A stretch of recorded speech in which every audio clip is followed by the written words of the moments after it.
Welcome to the Authentic Spiritual Journey, a weekly podcast featuring real and practical spiritual conversations from diverse perspectives here on the Experience of the Soul podcast channel.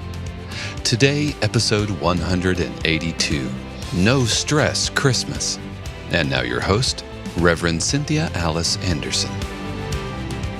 Hello and welcome to the Authentic Spiritual Journey. My name is Cynthia Alice Anderson. I am the host, and I'm here today in 818 Studios with my producer. Hello, everybody. This is Dave Croft. Thank you so much for joining us for episode 182 of the Authentic Spiritual Journey. I hope that you are having an amazing day. Welcome to the middle of December. I hope that your December and your holiday time is going well, and just so happy that you are with us today. Yes, friends, always happy to have you along, and happy holiday season whether you're celebrating Christmas or Hanukkah or Kwanzaa. We bless you in your spiritual journey, and or I should also say winter solstice. So it's all the same celebration, friends, no matter what you call it. It's a celebration of light coming into the world, of hope, of joy, of peace, and is it cheesy to say it's my favorite time of year? I don't care. It is my favorite time of year. No. I think there are songs sung about that. It's the most, right. I better watch out though. I'll get in copyright problem. Well, I'm excited. I've had my caffeine. I'm having a great time today, and it's always a pleasure to look out and see Dave supporting me. So I was just smiling, Dave, watching you get us geared up with your new specs on, your new glasses are happening. I get so many comments on my white glasses. They're many cool. People, and so it's cool. Yeah, it's cool. Well, and today's a special day. You know, we have some really cool Christmas shows. You know, the one that just came out on last week was called Looking for a Sign. And of course, we related that a little bit to the Christmas story, with the star in the sky. And today, why don't you give our title for today? For show 182. Today's episode is No Stress Christmas. No Stress Christmas. You know, doesn't that sound like a good idea? If we were in church, I'd say, can I have an amen? And I would say, amen. No Stress Christmas.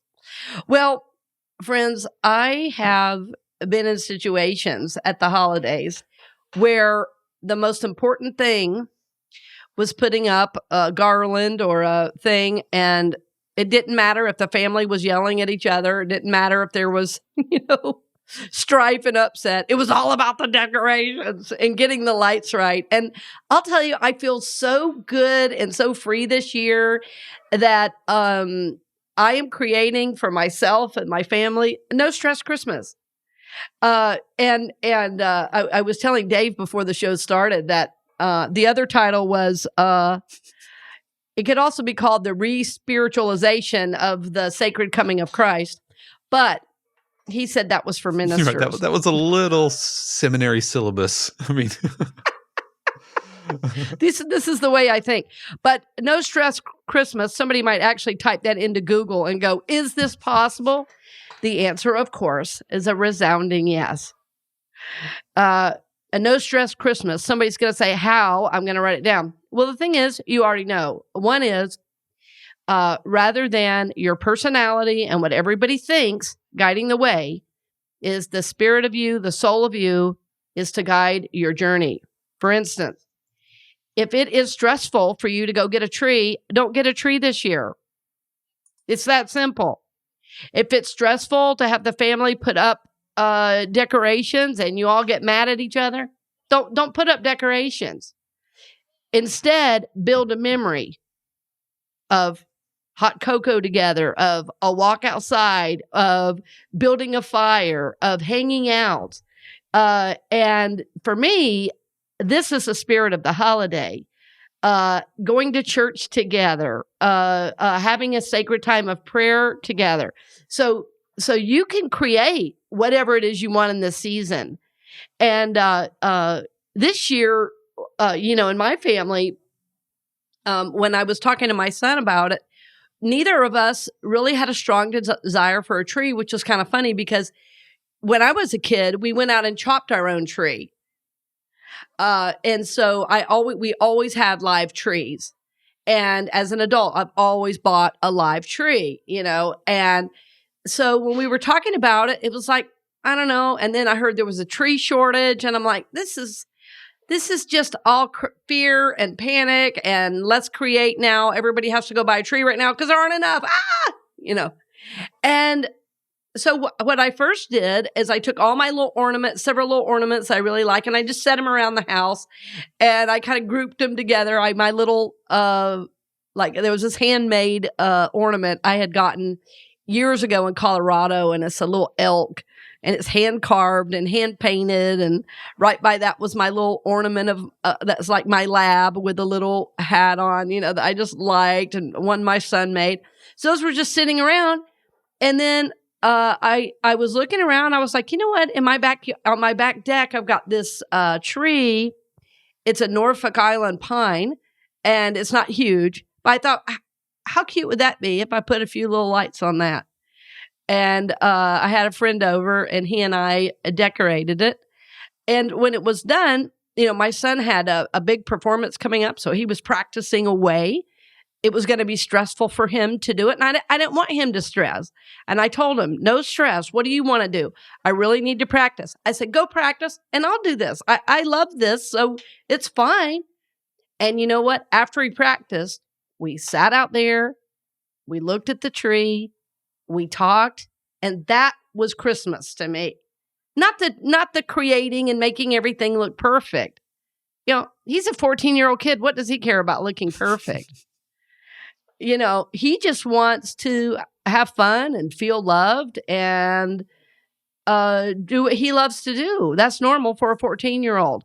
So I had a great time creating an environment where we could have a real connection. And it was like, oh, Mama, look at this one. I forgot I made that ornament, and we could just enjoy that instead of it being a task and a labor and, oh my gosh, it's got to be perfect. Yeah. We're still, Shannon's father, Larry, passed away last October. So last Christmas was just kind of sleepwalking through it. Yes. And this year we're starting to kind of come out of that, but it's still really tough to hear Nat King Cole. You hear the first string chords of "I'll Be Home for Christmas" or "Chestnuts Roasting." Right, the Christmas song. You hear the first refrain, and instantly Shannon, tears up. And so, as of this taping, it's after Thanksgiving, but we haven't put our tree up yet, and we're really just easing into it because with this other complication, for lack of a better term, of grief that just kind of, I don't know, just kind of simmers over everything or under everything, and so we're easing into it. We have watched some Christmas movies, which we didn't do at all last year because it's just too close. Yes. The grief was too near. I get it. Yeah.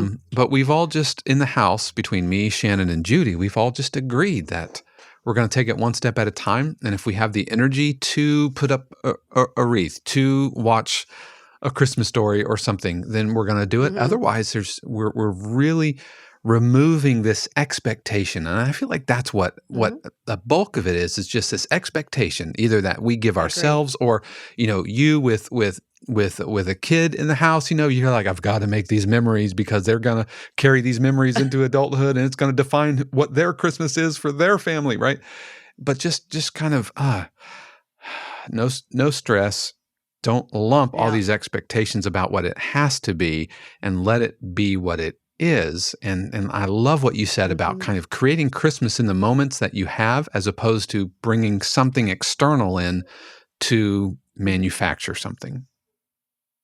Yeah. Even for some reason, I have had a real different feeling in all the holidays this year.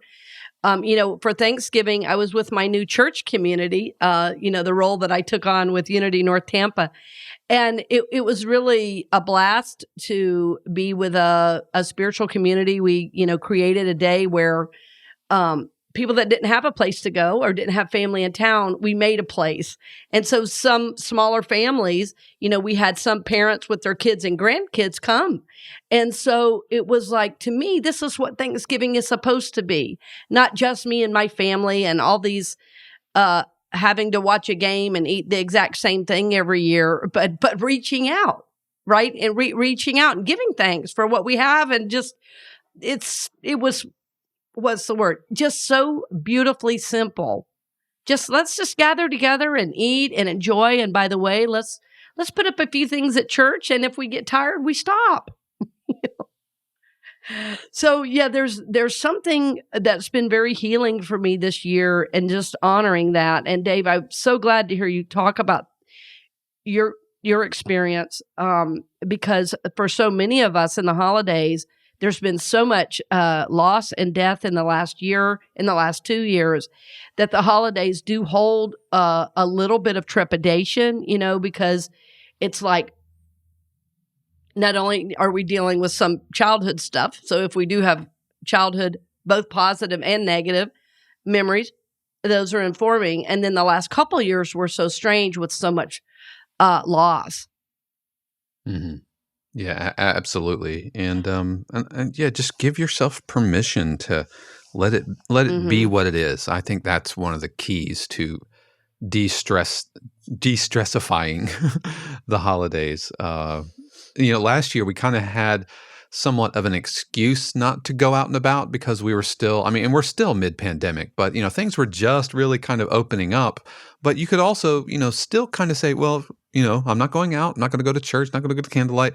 But now that things are more open, we're still working through this trauma, this worldwide trauma of the pandemic. Totally. And then we can now start to, now we have to make up for last year, and we have to do it extra big. And I noticed, like, with sales, it's just like, I've heard more about like Black Friday and Cyber Week and the whole month. And as retailers are trying to kind of gear back up. And so, which can add to the stress. Yes, it can. And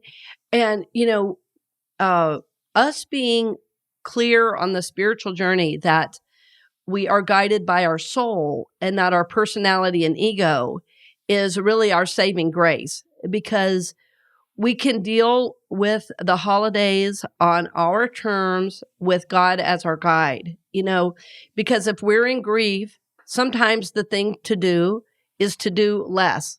Like you were saying, Dave, just until you feel like it, you don't do. Sometimes when we're in grief, it's important to make the effort. So we only know by our own journey, and what works for Dave and his family and what works for me and my family might be different. My mom also passed about the same time.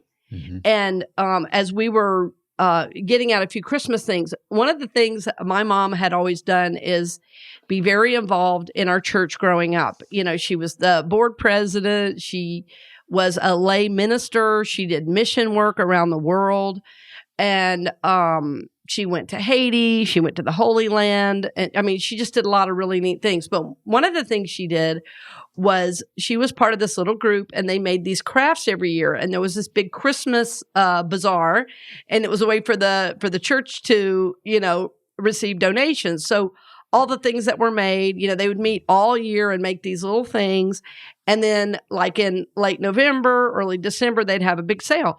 Well, so many of the things that I put around the house, she made. So that was, it brings tears to my eyes to talk about it, but they've always been super special.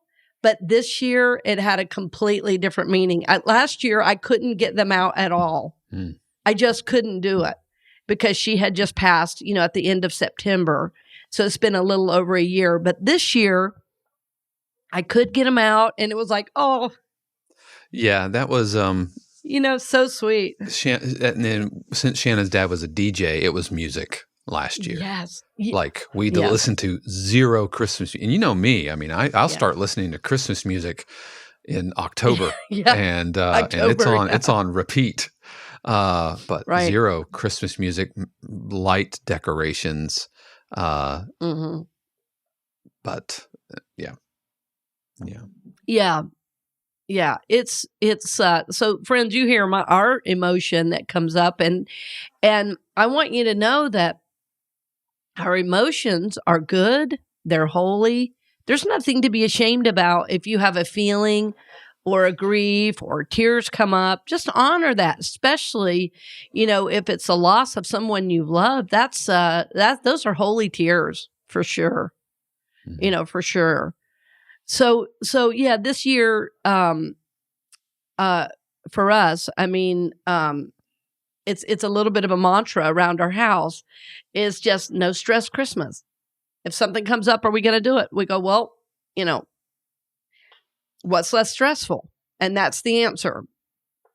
And, as a mom, it's been really interesting because as my son grows up and has more demands on his time, because he's, becoming this accomplished musician, and there's a lot of concerts and things he's playing. So there's a little bit more running around. And we were supposed to go to this concert recently, and I was picking him up, and we were on the way to the concert, and I had just found out the concert was sold out. I hadn't known that. It was so strange. I hadn't known we had to buy tickets in advance, as his teacher was playing in this concert. We wanted to go support her and listen. It was going to be outdoors. And I thought, this is going to be a wonderful family thing. So I was like all about it. It's like, oh, it's not about buying. Let's go do that. It'll be a nice thing to support his teacher, and he'll get to see her really shine. Well, on the way, right as I'm leaving to pick him up, it's like, oh my gosh, I didn't know you had to buy tickets. And so I thought, I'm just going to sit with this. I'm not going to make a decision, because maybe we can go and hang out in the back because it's sold out event. And she had even said, you might be able to do that. Well, as soon as I picked him up, he said, Mama, do you know how long this event is? And I said, why? What's going on? He goes, I have a solo part that my conductor just gave me, and I really need to practice. He didn't say, I really want to go home and play video games. He did not say, I want to go home and just talk to friends on the phone for 3 hours. The kid said, I really need to practice. So I said, well, I just found out the concert was sold out. He goes, oh, it would be so great if we could go home. I said, you got it. And,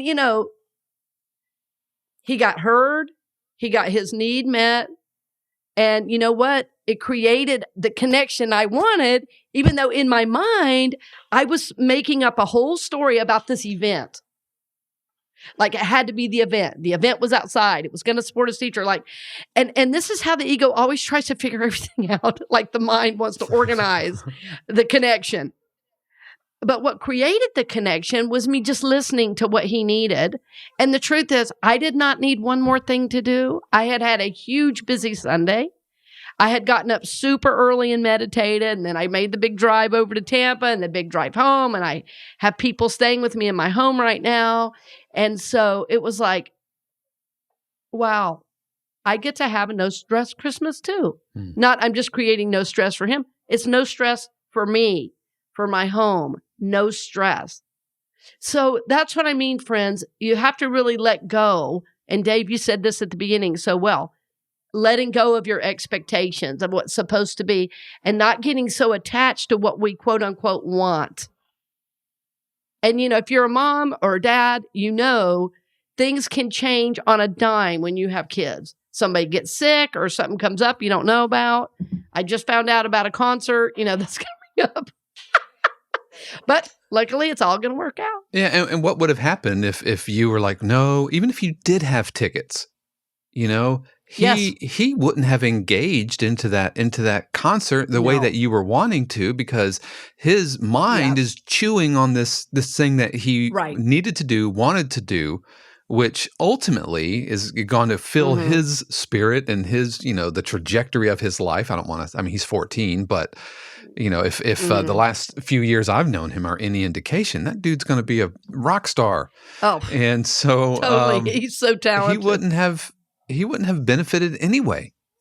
And then you're, left wondering, why aren't you enjoying the concert? And now you're telling stories to yourself, and maybe how did I mess up? And it starts spiraling out of control. And then maybe you get in an argument on the way home. And now suddenly this thing that you had cooked up in your mind to be this really big Christmassy moment, or the concert moment, is now like a source of stress and strife between you guys.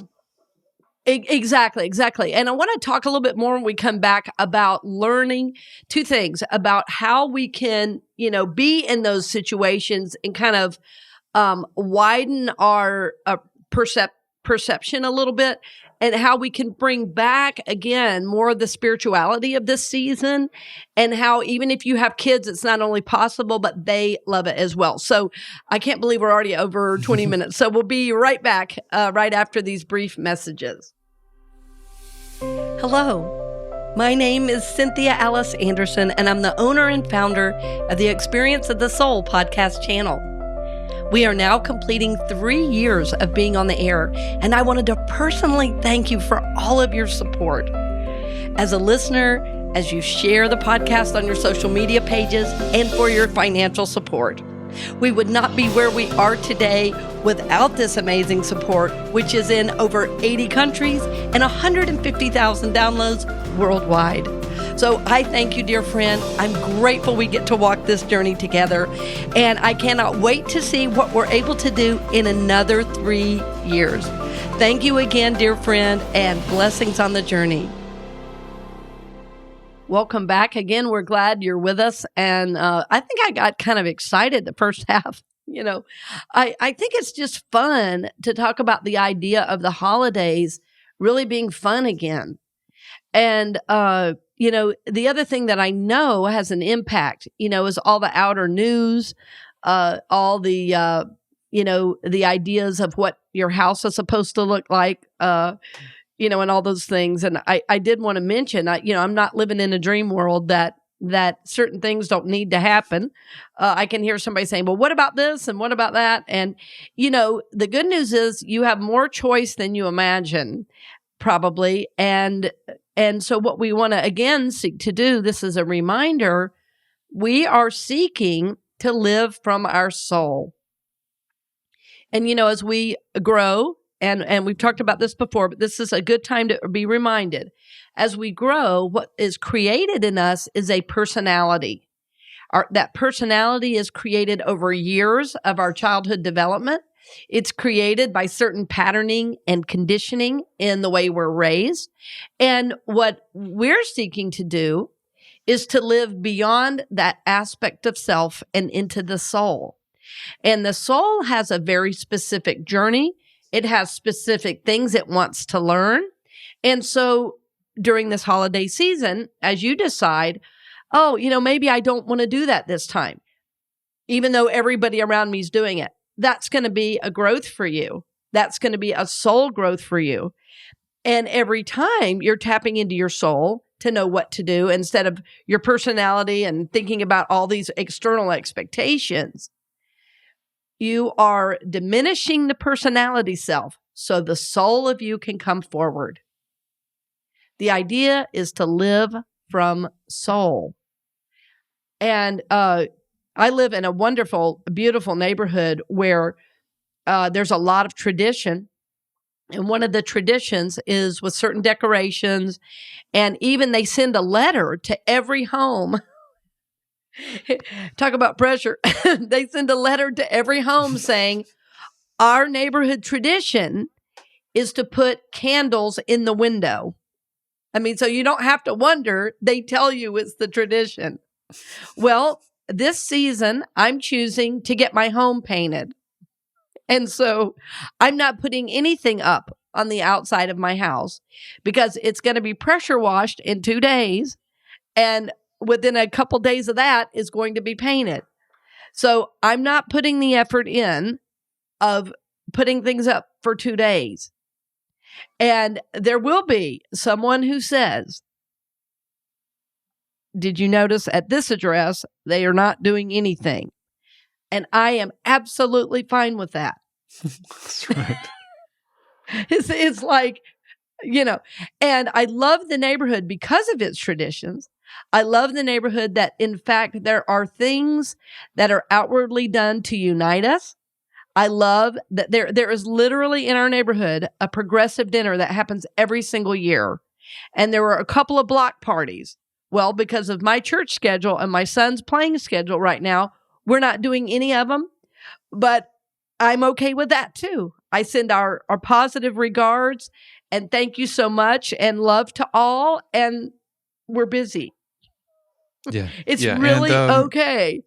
Yeah, that's okay. When we moved into our neighborhood, we looked at the house during Christmas. And so I remember when we drove up Right. and they had like these 3 or 4 neighbors had all kind of joined forces, which created Yeah. this monster 4-house giant light display, one Yes. of which was the house we were buying.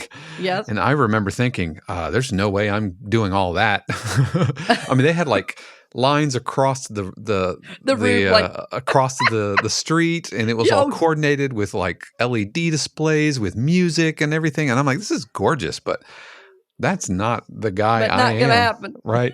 And then I noticed, so we didn't do it. We moved in, and then I noticed that the other people didn't do the 3 houses that were left didn't do it. And come to find out, they were kind of relieved because it was such a heavy lift for those families every year to do this big giant thing that nobody wanted to be the family that said, hey, you know what, let's not do this because it's so much work and it's cool, but let's not do it. Yeah. And when we moved in, I think they took that opportunity to kind of, we don't have to do that thing that somehow we had obligated ourselves into a corner into doing just because. And so we were able to be a catalyst of change.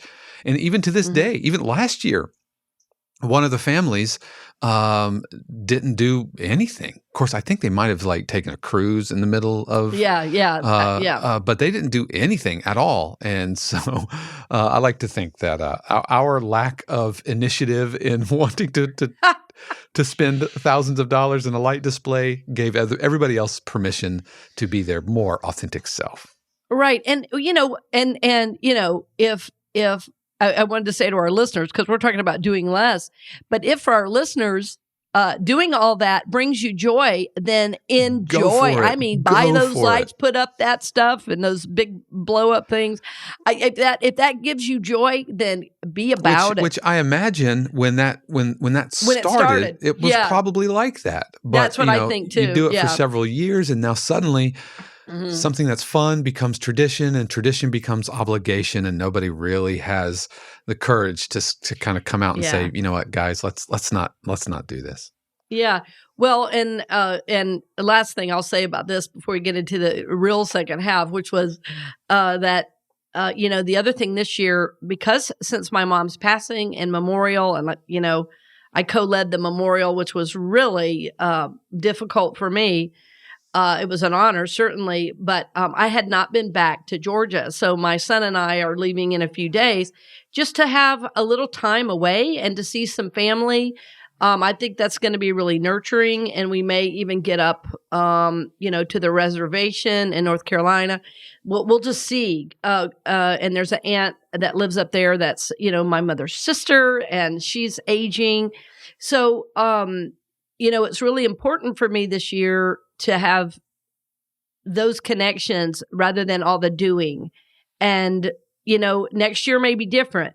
But what has changed fundamentally since I've been on this spiritual journey in such a deep way is that the basic expectations of what I have to do or need to do have changed, because every year what I'm seeking to do is have a real spiritual experience of the Christ being born in me anew every year.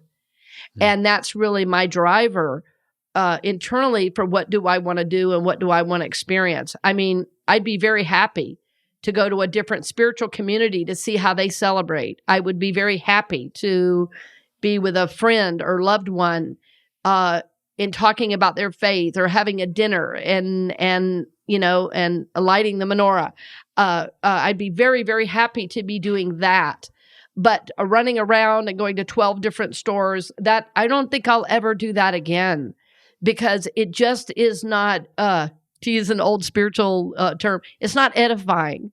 Mm-hmm. It doesn't bring any life or joy or meaning into my life. And so what I started to say the first half was that as you begin to live more and more from soul, you start listening in a bigger, different way. So rather than what's expected or attaching to all my plans, it's like you get this holographic view of a situation. Like if my son comes home from school and says, well, I need this and that, or there's a big concert and Mom, I need help finding, this instrument. What do you think? Well, that's going to be a move to the forefront for supporting him rather than what I had in my mind. But that's because I'm saying, okay, what is needed in this situation the most? It's like when I was planning, even planning what we're going to have around Christmas to eat, it was like, what would be a neat experience for us to eat? And to look at what would serve the family the best, what would bring joy and kind of fun, and what would be kind of cool, something different. But I'm thinking about how can my soul be enjoyed this year? But I'm thinking of the entire situation, the household, even the house itself. This house wants a new energy. This house wants to be painted. Nobody paints in December but me. I'm going to, and I have a friend that does a great job and gives me a great deal. It's going to be so beautiful. He told me it will be done by Christmas. And that feels like such a cool thing to give my house like this total facelift and put this brand new clear energy on the house. But I'm looking at the house. It's a holographic thing. The house is not separate from me or my son or the people that come visit. It's all one thing. And I'm looking at it through the eyes of my soul, through the eyes of this spiritual development. It's like this season is about newness. It's about a birth of the Christ essence. So somebody said to me one time, well, wasn't God already here before Jesus? I said, yes, absolutely. But Jesus brought God in human form. And so was it always in human form? Yes. But this was a realization of this new Christ energy that Christ could be made human, right? That Christ could be made human. And so it gave this hope, this light, and even the, shining star that guided the way. There was literally light in the sky. So this whole season is about illumination. So what illuminates me, my family, my kids, my parents, myself, my journey, my spouse, what illumines me, and then looking at this, like this whole picture, not one situation, not two situations, the energy of the season, even how do I want to buy is a part of this holographic look. Like, this is a real benign kind of funny thing, but this year I didn't want to buy any paper to throw away. And I was just looking online. I thought, what kind of cool things could I wrap things in? And I found out you can buy these cloth bags. They're plaid, red and black, and they'll be used many, many times. And they're really cute. And I felt so good about purchasing something like that, that would like live on. You know what I mean? It was a little purchase, but it was fun to be able to buy something that brought me joy to look at it because I've already wrapped things. Everything's bought for the year. And it's already brought me joy. So that one little choice, is going to stay with me all season. So you see what I mean? Like the smaller choices impact the entire holographic picture. So you know what I mean when I'm saying holographic? I don't know what's the definition of holographic, Dave? Well, when I think of hologram, I think of like a picture or a 3-dimensional. Exactly. Like a 3-dimensional. I don't know. I should probably actually look up the definition. As you look it up, what I want to say is, what I'm speaking of is living from the observer self. Of course, if you want to go real deep, you're going to say, well, then who's observing the observer? Yeah. Right. So a hologram, a 3-dimensional image formed by the interference of light beams from a laser or other coherent light source. Yeah, there you go. Right. So it's this full picture, though. And so I want you to think about your entire holiday season as an experience. What would you want that to be in terms of bringing back the sacred energy? Like when you think of any aspect of the Christmas story, whether it was Mary's willingness to carry Jesus, Joseph's willingness to support Mary, where Jesus was born, all of these things required great surrender, a great humility, and an unshakable faith. And I want you to look at everything you're doing in the season and see if any of those aspects are present.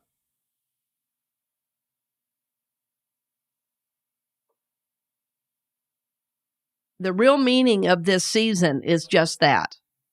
It is surrender to the highest energy. It is supporting this new energy coming in. It is saying yes. It is holding on to truth with this unshakable faith that God is guiding, this rebirth, this new energy coming forward. So you see, what's been so commercialized and so sold is completely the opposite of what the season is about. This idea of the Santa bearing gifts is simply a personification of what we believe the Christ is supposed to bring, goodness and wholeness and abundance, right? And so we've made that to be about the gift rather than about the spiritual experience of what we are receiving. So the season, remember, is about surrender. It's about saying yes. It's about supporting this new light that's coming in. It is about unshakable faith that God is with you, that God is supporting you, and that the hope and joy that was known that first Christmas at the birth of Jesus can be known right now in your very own life. You don't have to have 1 hour in church or one church service and then be in utter chaos the rest of the season. The whole season is meant to be this spiritual experience. And so if you're a parent, if you're a grandparent, if you're an aunt or uncle, make this season for you and for those you love something spiritual. Last little thing I'll share. This is about, 3 or 4 years ago now. I had done something really special for people close to me. I had my son do this thing with the paper where, I don't know if you guys have ever seen it. It's where you burn the edges of the paper and it makes it look like a parchment kind of. And then I wrote special notes. Well, the people I gave those to, one family, had it on their table for a year and then kept it on their tree every year as an ornament. Another person framed it. Another person takes it out every year and puts it on their tree. So it's only been a few years. But one of the friends I gave it to just the other day said, you remember that paper you wrote for me and Josh burned the edges and made it look all old like a parchment? And I said, yeah. They said, that's the most special gift I've ever gotten. And it was a handwritten page where I just, said the blessings they were in my life. And I had spent time. We even prayed over it and gave it to people. And that energy has been felt for years now. That's what I mean about the holiness of the season. It was one tiny gift that for years now has blessed somebody. And you know what's amazing? It didn't cost anything. It didn't cost anything. Hear that, friends? Yeah. Yeah. So a no stress Christmas is the way to be this year, as much as possible, so that we can bring back the sacred experience, re-spiritualizing the sacred coming of Christ over 2,000 years ago and in us today. This is the idea. That this new energy, this light of the Christ, this light of God, be known in us, through us, and as us in our entire holiday experience. So friends, this is my prayer for you. This is my hope for you and those you love. Of course, it's my hope for the world. I know we'll all still buy things. There's nothing wrong with buying things. But remember that you are in charge of how you experience this holiday. You get to make choices that are going to help you be in more peace and more love and more joy. And that is bringing back the spirituality of the season. So as always, our hope for you is goodness and wholeness and sacredness always. And the shows that are coming up in the next couple of weeks are really going to bless you. Next week is a great interview with a wonderful actress, Victoria Cartagena, and she is and so many shows. She was in Manifest. She's in Batwoman right now, and great actress. And then in the end of the year, too, a show with all of the hosts from the Experience of the Soul podcast channel, talking about our year in review. So, friends, know we love you. We bless you. We are so grateful to be on this journey with you. Merry Christmas and happy holidays to each of you. See you next week. We hope you've enjoyed this episode of the Authentic Spiritual Journey here on the Experience of the Soul podcast channel. This channel is made possible because of listeners just like you. If you would like to support the channel with your tax-deductible contribution on an ongoing basis or through a one-time gift, head over to experienceofthesoul.com/support. The Authentic Spiritual Journey is copyright 2021, Cynthia Alice Anderson, all rights reserved. Our theme music is composed by Dave Croft and used with permission from RR Hot Publishing.